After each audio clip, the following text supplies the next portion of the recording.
Harry Richards from HLTV created a database on publictableau.com where every tier 1 team is listed. On that list, it also shows where these players are playing on CT side along with their HLTV rating. What I've done is compiled all that information and averaged out each position to see which spots on CT have the highest average HLTV rating. Along with that, I found demos of these pro players playing these spots in pro matches and in online Face-It games to discover exactly how they find success in each position. Link to each demo is also in the description of the video if you want to check them out yourself. We'll be going through each map to see where you should be playing to have the highest impact in your matches. But before we get started, if you end up learning something or if you just enjoyed the video overall, please be sure to leave a thumbs up. It truly does help. Anyway, let's get started. For train on CT side, the A main player and the Pop Dog player alike usually have the highest HLTV rating, with the Pop Dog player having an average of 1.04 and the A main player having an average of 1.05. However, when I started watching these demos, I realized that there's a lot of similarities to both of these positions, so instead of just providing advice on one, I've decided we do both. First, I watched Donk, who is a Pop Dog player. Him and Nico both throw the same exact utility when leaving CT connector, after which Donk becomes fixated on stopping the initial T-con aggression. After that, he starts to shift his focus towards Pop Dog. What I saw when watching this demo is that there's an off angle you can actually play by just standing on top of E-Box. Not only that, but if you want to block off Pop Dog, all you have to do is stand behind E-Box just until you're no longer visible to if anyone wants to peek you from Pop Dog. Aim at the lower left-hand corner of this square on the garage door and just left-click throw. This smoke should bloom into the entirety of Pop Dog, blocking vision from anyone that wants to peek you. If Donk isn't sitting behind E-Box at the start of the round, that means he's likely pushing into Pop Dog with a teammate. Doing this every so often will likely prevent the T's from just W-king all the way down through Brown Hall and Pop Dog to pick fights with you while you're trying to stop T-con aggression. Moving on to how Nico plays A main, like I mentioned earlier, he throws the same exact nades that Donk throws, but during the beginning of the round, he'll play on top of Red Train for quite a bit or just fully aggress into A main. Some things that I saw him doing was using this ladder on Red Train to spot for information into A main. I also discovered this interesting peek that you can do. If you walk towards the end of Red Train, you can actually spot the head of any T's if you're standing on this corner. Before we move on to our next map, I thought I'd show you how to throw the same utility Nico and Donk are throwing. For the molly, all you have to do is aim at the left side of this upper window and then just left click throw right before you hit the wall. If thrown correctly, it should land deep into A main. For the HE, all you have to do is aim at the top of the first train tracks you see here, and once you pass the box on your left, just right click and left click jump throw. If thrown correctly, it should land right inside of T-con. Now, to be fair, this isn't necessarily the easiest nade setup out there, but it is incredibly effective. And there's a reason why pro players are throwing it. It'll take some time to practice to get this down consistently, but this is what it should look like full speed. Before we move on to our next map, let's quickly talk about SkinsMonkey. SkinsMonkey is an automated CS2 trading site. SkinsMonkey provides an instant way to get new skins. If you encounter any issues, there's a 24/7 live chat support. To find the perfect skin, there's a filter tool and a search bar to find exactly what you're looking for. If you use my promo code RyderDie, you can start trading on SkinsMonkey and earn up to $5 for free. Trade $100 worth of skins to make the most of it. But if you'd rather buy your skins, you can use my promo code RyderDie to earn a 35% deposit bonus. Thank you, SkinsMonkey, for sponsoring this video. Moving on to Anubis, the highest rated position is middle. Players like Flamesy, Twist, Nikos, Antares, Jail, and Delige all play this position. But for the demo we're looking at, we're actually going to be looking at Twist on Team Liquid. This match was played against Mongols. One thing I noticed almost immediately was the fact that Twist was never overcommitting for bridge control. In fact, what he was actually doing every round was simply delaying mid aggression. Some things that he was doing instead was throwing supporting utility for his A player and then almost instantly rotating to help other sites. A few nades I noticed was throwing this HE to rugs and stairs. And here's how you throw both. For the rugs to HE, all you have to do is line up here on this wall, aim at this brick, and left click jump throw. The nade that lands on T stairs is a little bit more complicated, but how it's thrown is by standing on the way end of this ledge right here, aiming at this white spot on the ground, and then pressing W key until your crosshair meets this other white spot just below the window, and then just jump left clicking. If there's players in either of these positions, you'll be getting an easy 50 plus damage on whoever is standing there. It's also important to note that you can throw Molotovs on both these lineups and they work exactly the same. All in all, if you want to play middle on Anubis, focus on blocking T aggression early with Molotovs and smokes, and then try to rotate to help whatever site is likely being targeted by the Ts.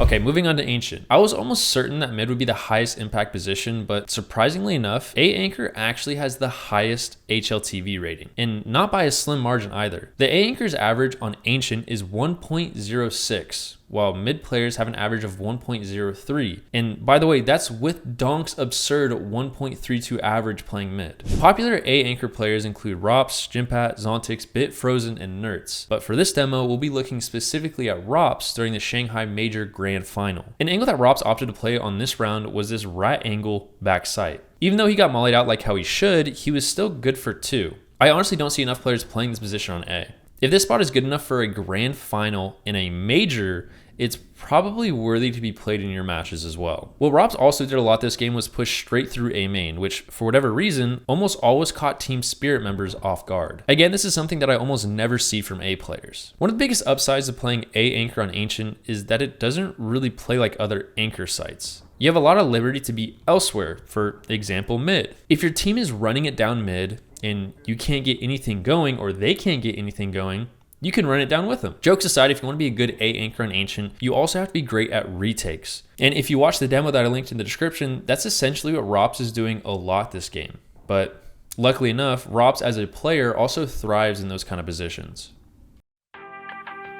Okay, moving on to Dust 2, in all honesty, is kind of a weird one. Players in a lot of ELO brackets will insist on playing spawns, which essentially just means where you spawn in every round is where you're going to go. But regardless, if you're interested in which positions play the best, it's what NA players call Game Helper or what some other regions call CT. For those of you who are confused, it's this middle spawn right here. This usually is the person who's flashing for long players, regaining cat control early round, or even helping the mid doors player. Most teams at a tier 3 level or higher will usually set positions in roles regardless of spawns, which is no different for a Liege on phase. If you ever find yourself playing Game Helper, you need to understand that your positioning will likely dictate the outcome of the round. If we look at this round Liege played, towards the end of the round, he moved towards B to be the 3rd player on site, which if he hadn't done that, the round would have likely been lost. The same goes for rounds where you have to make a decision to help the doors player, the long players, or to maintain control of cat. If you're in the wrong spot at the wrong time, it could potentially cost your team the entire round. But an important thing to know when playing Game Helper is how to throw effective long support utility. What appears to be the meta right now is to be throwing long door smoke from just outside CT spawn. In order to throw that, all you have to do is line up right here next to these cat boxes, aim here, and then just left click jump throw. And then what a lot of players mess up immediately following this is how they throw flashes. The earliest T can peek long doors at exactly 1 minute and 47 seconds into the round. Now, with that in mind, you'll want to throw flashes that pop exactly at 1 minute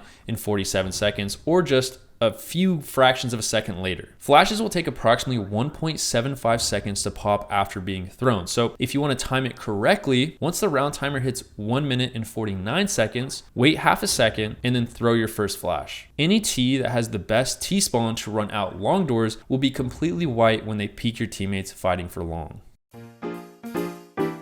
Moving on to Inferno. Per Harry Richards' database, the role that has the highest average HLTV rating is the B aggressor role. This role, however, requires a lot of team coordination, and unfortunately for us, that's highly unlikely to happen in our matches. So alternatively, I took the next best thing, which is pit. There really isn't anything super special or exciting about this role, but what I will say, a good pit player can make or break your A hold. After all, if the T's do want to plant the bomb on A, one way or another, they're going to have to deal with your pit player. Even though you'll likely have plenty of support on A, in this position, it plays very similar to an anchor role. You'll be the last person to rotate to help B, and most of the time, you'll be getting the least amount of action unless the T's want to fully execute through A lane or apps. I watched a few demos of pros playing pit, and to be honest, every player plays a bit differently, but a player that I really admired was Bit. Even though it looks a bit boring, you're essentially playing for information and playing your life while forcing the T's to walk into an unfavorable fight with you. Like I said earlier, A is impossible to win over while the CTs are still alive in pit. Something that you can do to replicate from Bit's gameplay is just jiggling lane for information, and when you feel like it's necessary, smoke apps off. One thing that I found that works quite well is this off angle here under apps. As long as there isn't any threat of being wrapped from arches or pushed from lane, you can confidently sit right here and just destroy anyone that walks out balcony. There are also a few different off angles you can play. If you have apps control, you can sit here on this barrel and pit. If you don't have apps control, you can sit directly under apps like I said, or right here by blue truck. If you're feeling aggressive, you can make this movement jump onto boiler balcony to fight for brackets,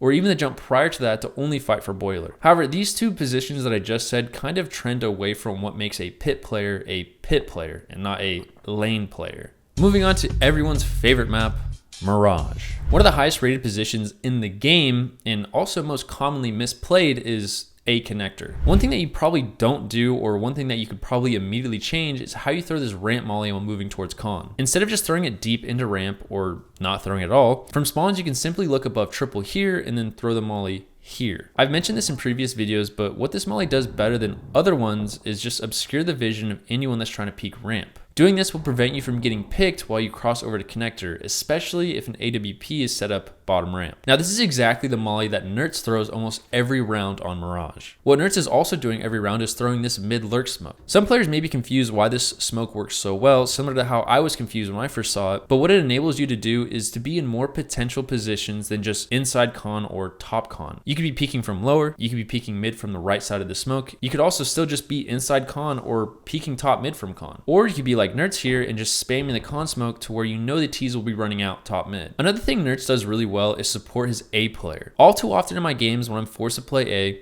my con player will be completely entrapped to whatever is happening mid and entirely ignore what could happen or what is happening on A. That usually results in A defaulters knowing this and then just exploiting timings that are made by swinging palace or just walking out ramp. So what you should be doing in your matches, similar to what Nerds is doing, if you don't find any contact mid, just swing top stairs to make sure no one's palace, which alleviates pressure from your A player. And if you know the T's are not defaulting mid, you can honestly just save your con lurk smoke and instead just smoke off palace. Before we move on to our last map, I want to quickly shout out the Twitch. If you're watching this video the day it goes live, I'm probably also live over on Twitch, which is the first link in the description. And even if it's not the first day this video comes out, I'm also probably still live over on Twitch, so go check it out. All right, moving on to our last map, Nuke. The highest rated position on this map by far is outside. The biggest thing I noticed from this Xantar's demo is just how often he's blowing open smokes to deny pressure.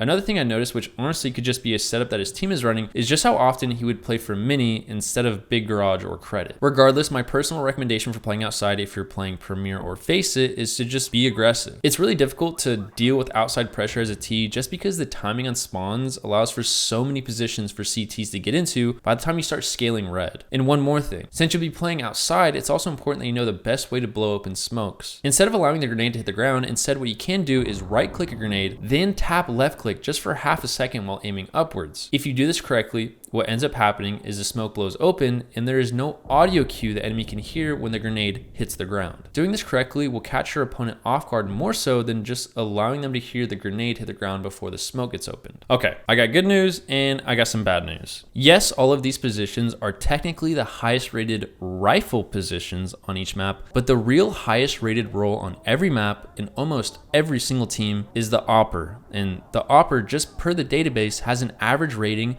of 1.12. So in my honest opinion, if you want to be the best version of yourself as you can, I would at least learn how to use the AWP in scenarios where your team is lacking someone that feels comfortable on that weapon. And if you were to watch the demos of almost any player that I linked in the description of their Face It pugs, regardless of who they are, they're likely pulling out the AWP at least once or twice. If you don't believe me, you should start watching Face It pugs of Donk where he's in a close game. And even the Face It pug that I linked earlier on Train, towards the end of the game, he pulls out the AWP and he ends up swinging the last round to win 13-11 by getting 4 AWP kills. All right, that's gonna be it for the video. And if you enjoyed the video, be sure to leave a like. And if you want to stay up to date with my content, be sure to subscribe and hit the bell to be notified. Thanks for watching.